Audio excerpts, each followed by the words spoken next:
Bismillahirrahmanirrahim. Assalamualaikum warahmatullahi wabarakatuh. Bertemu kembali di kuliah online mata kuliah advokatur, pertemuan yang ke-11 yang berjudul pengertian dan jenis-jenis surat gugatan. Bagian pertama. A. Pengertian. Gugatan adalah suatu permohonan atau tuntutan hak yang disampaikan kepada pengadilan yang berwenang terhadap pihak lain agar diperiksa sesuai dengan prinsip keadilan terhadap gugatan tersebut. Ketika sebuah gugatan sampai di depan sidang pengadilan, maka di situ selalu ada pihak penggugat, tergugat, dan perkara yang sengketa. B. Jenis-jenis surat gugatan. Dalam perkara perdata terdapat dua jenis gugatan. Di antaranya, yang pertama, permohonan gugatan permohonan atau volunter.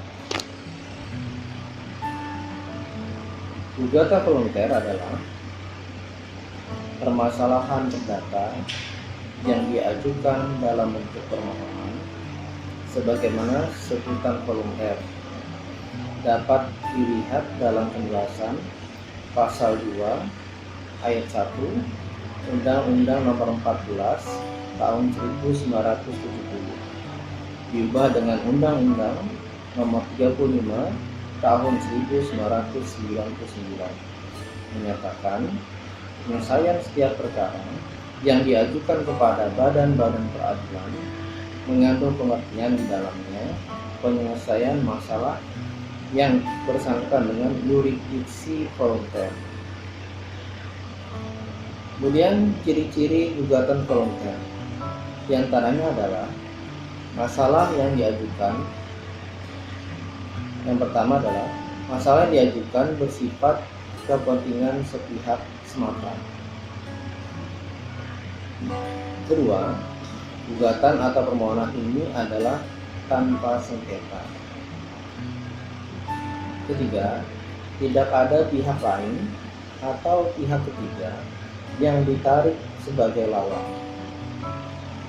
Yang keempat, terakhir, para pihak disebut pemohon dan termohon.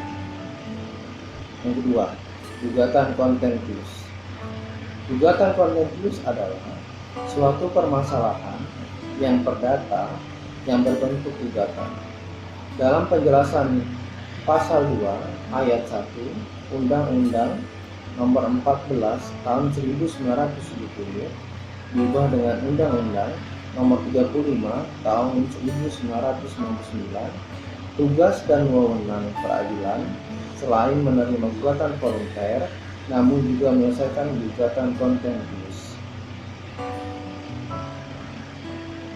Ciri-ciri gugatan kontentius di antaranya adalah yang pertama, masalah yang diajukan adalah penuntutan suatu hak atas sengketa antara seseorang atau badan hukum dengan seseorang atau badan hukum yang lain.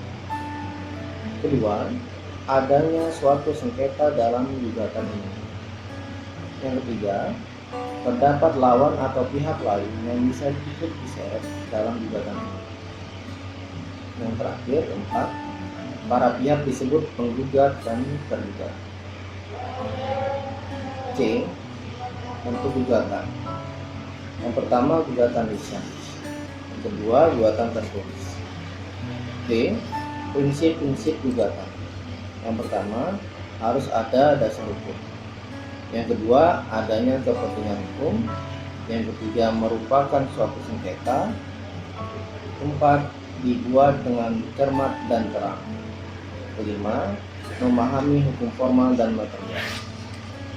E. Formulasi gugatan.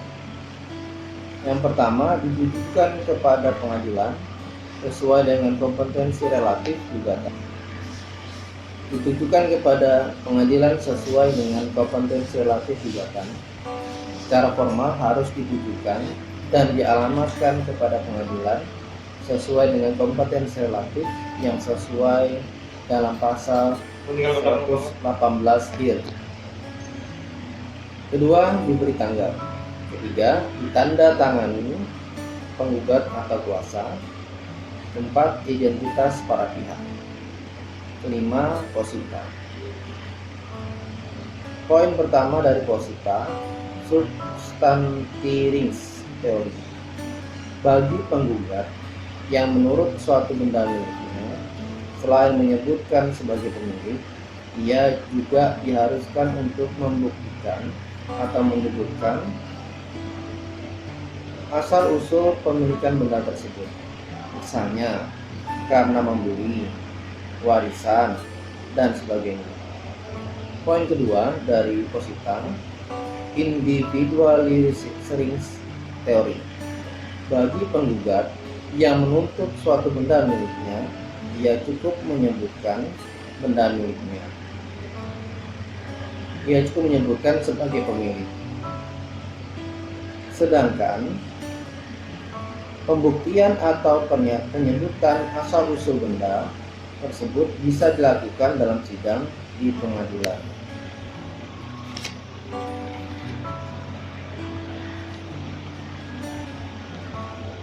Kita lanjutkan ke pertemuan berikutnya, ke part yang kedua, ke bagian kedua. Terima kasih telah menonton. Assalamualaikum warahmatullahi wabarakatuh.